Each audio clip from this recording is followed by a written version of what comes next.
37%.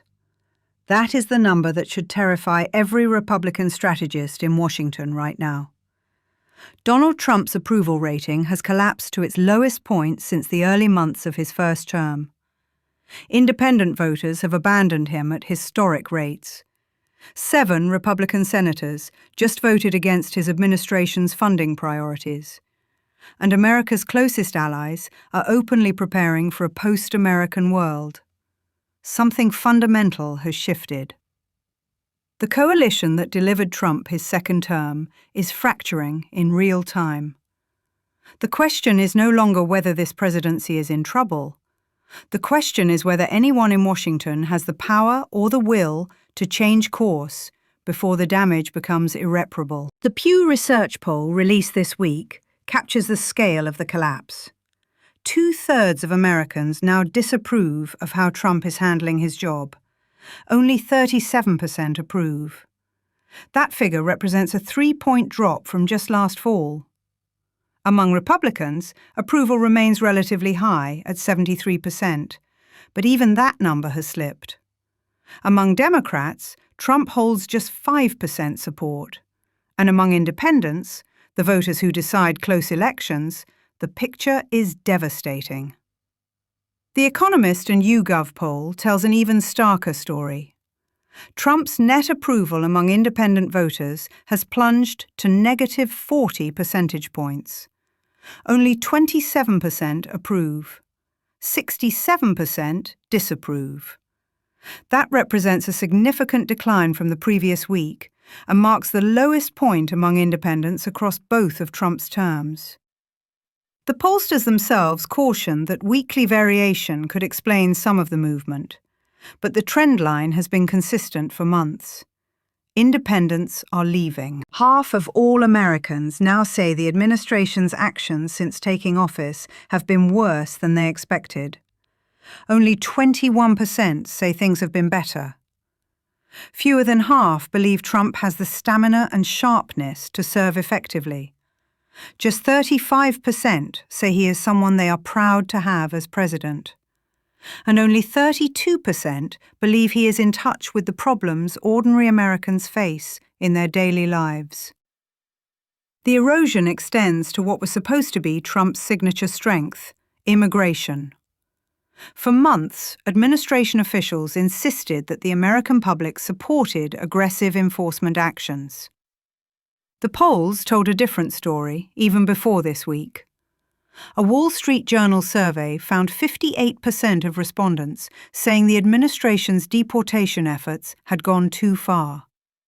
A Reuters Ipsos poll, released Monday, showed approval of Trump's handling of immigration dropping to just 39%, a record low for his second term.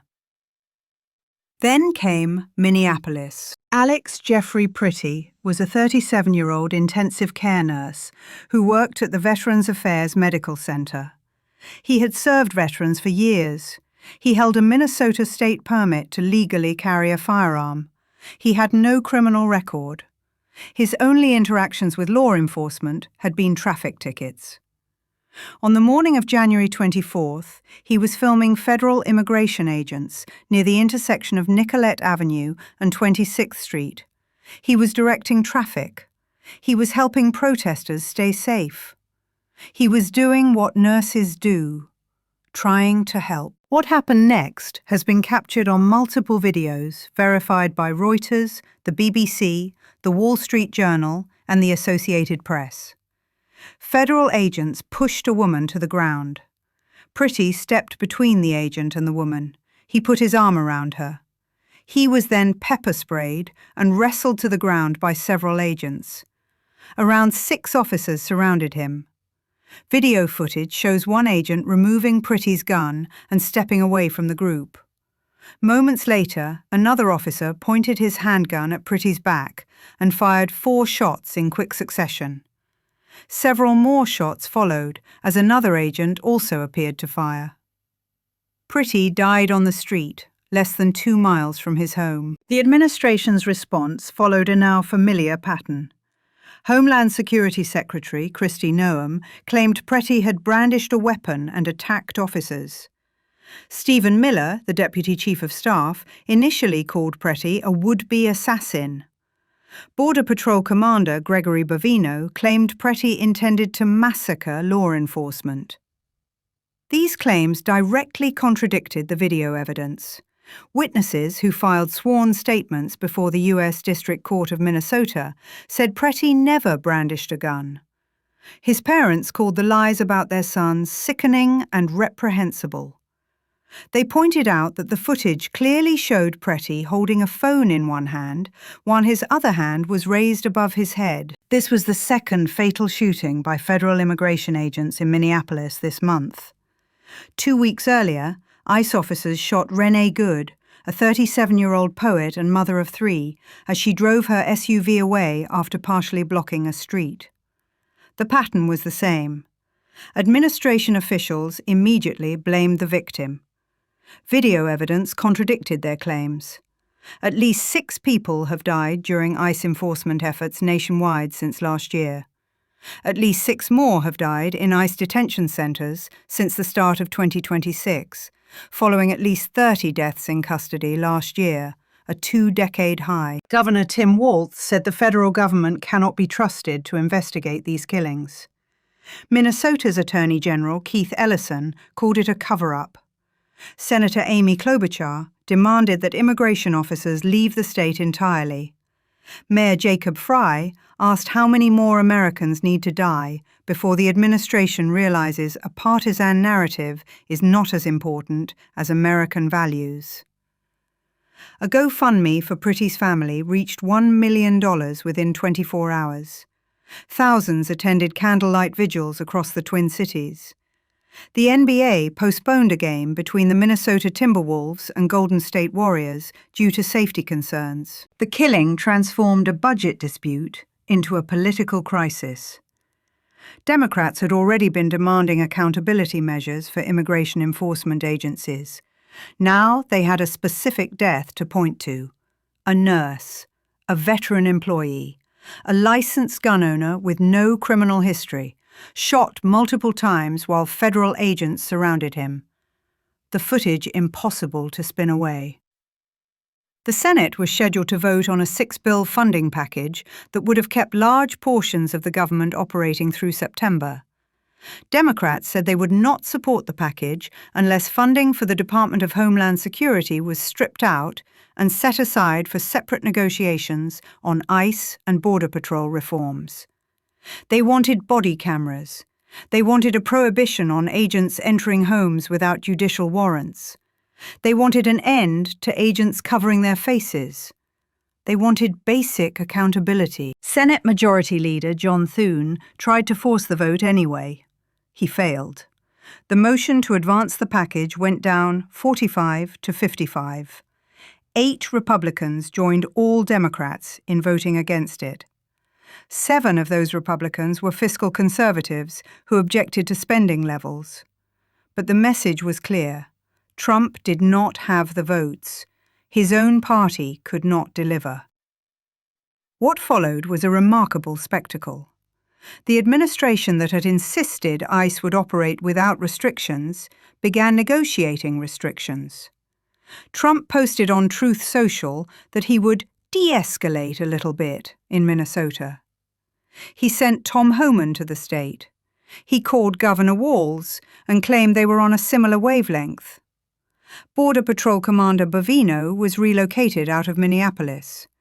The agents involved in Pretti's shooting were placed on administrative duty. Senate Democrats announced they had struck a deal with the White House. The DHS funding bill would be separated from the other 5 bills. The 5 clean bills would be passed immediately. DHS would receive a 2-week continuing resolution while lawmakers negotiated accountability measures. Trump endorsed the deal, calling it bipartisan. But the retreat was not complete. Senator Lindsey Graham stormed into Thune's office, calling the agreement unacceptable. He objected because the deal would strip a provision allowing senators to file lawsuits if their phone records were accessed without notice. Graham's objection blocked the Senate from moving forward Thursday night. A A shutdown now appears all but inevitable, even if only for the weekend, while the House returns from recess. The dysfunction is not limited to Congress. America's closest allies are openly abandoning any pretense that the old relationship can be maintained. The Greenland crisis demonstrated how isolated Washington has become. Trump threatened military action against Denmark. He imposed tariffs on 8 NATO allies, including France, Germany, the United Kingdom, and Norway. He suggested that acquiring Greenland was more important than preserving NATO. He said he no longer felt an obligation to think purely of peace after not receiving the Nobel Prize. The European response was unprecedented. 7 European leaders issued a joint statement emphasizing sovereignty, territorial integrity, and the inviolability of borders.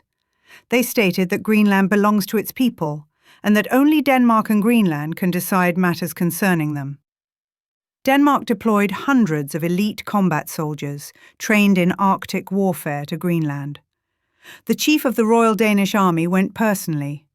Copenhagen announced the deployment might stay for 1 to 2 years.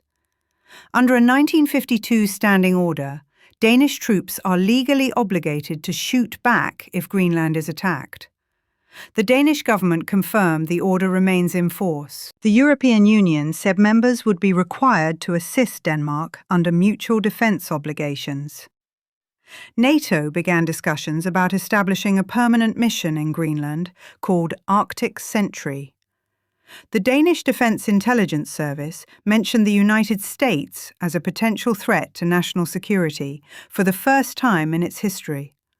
Former US NATO Ambassador Nicholas Burns said Trump had clearly backed down in the face of military, economic, and political resistance from Europeans that the administration had not calculated. Canadian Prime Minister Mark Carney used the Davos Forum to articulate what many leaders had been thinking privately. He declared that the rules-based international order is over. He called the current moment a rupture, not a transition. He said middle powers must stop negotiating bilaterally with a hegemon from weakness.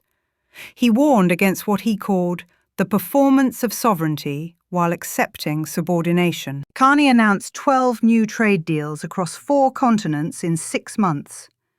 Canada is pursuing partnerships with the European Union, China, India, Thailand, the Philippines, and the nations of Southeast Asia and South America. The goal is explicit: double non-US exports within a decade, reduce dependence on an American market that can no longer be trusted. The response to Carney's speech was itself extraordinary. He received a standing ovation at Davos, unusual for that forum. Leaders from Australia, Sweden, Mexico, and dozens of other nations praised him for articulating what they had been afraid to say. Commentators compared the speech to defining moments in Canadian diplomatic history. The Carnegie Endowment for International Peace called it a signal that at least one erstwhile ally is prepared not just to hedge against an unpredictable United States, but if necessary, to balance against it. Trump's response was revealing. He declared that Canada lives because of the United States. He revoked Carney's invitation to join his Board of Peace. He threatened 100% tariffs if Canada proceeds with trade arrangements with China. But the threats rang hollow. Carney returned to Quebec City and delivered a national address that doubled down on everything he had said at Davos. Canada does not live because of the United States, he declared. We are masters in our home. Then came the revelation that Trump administration officials had been meeting secretly with Alberta separatists, seeking $500 billion in U.S. Treasury funds to break Canada apart. State Department officials confirmed meeting with the Alberta Prosperity Project 3 times since April. Treasury Secretary Scott Bessent publicly encouraged Alberta independence, calling the province a natural partner for the United States. British Columbia Premier David Eby called the meetings treason. Ontario Premier Doug Ford demanded Alberta's Premier condemn the movement. The pattern is consistent across every front. Domestically, Trump's approval is collapsing among the independent voters who decide elections. His handling of immigration, supposedly his signature issue, now polls underwater. Federal agents have killed American citizens in circumstances that contradict official accounts. Republican senators are defecting on critical votes. A government shutdown appears inevitable. Internationally, America's oldest allies are preparing for a world in which Washington is the threat rather than the protector. NATO members are deploying troops to defend territory against potential American aggression. European defense ministers are discussing closing or reclaiming US military bases. Canada is systematically reducing economic dependence on the United States. The framework of collective security that has existed since 1945 is being dismantled not by adversaries, but by the country that built it. The midterm elections are 9 months away. Democrats enter with a 6-point advantage on the generic congressional ballot, according to the most recent Emerson poll. Republican candidates in competitive districts face a choice between defending an increasingly unpopular president or breaking with him and risking primary challenges. Either path carries significant political risk. The economic outlook offers no rescue. 70% of voters think Trump is not spending enough time on the economy. A 55% majority say his policies have worsened economic conditions. Just over 4 in 10 expect the economy to be good a year from now, down from 56% before Trump took office. Even among self-described MAGA supporters, roughly half say Trump should be doing more to reduce the price of everyday goods.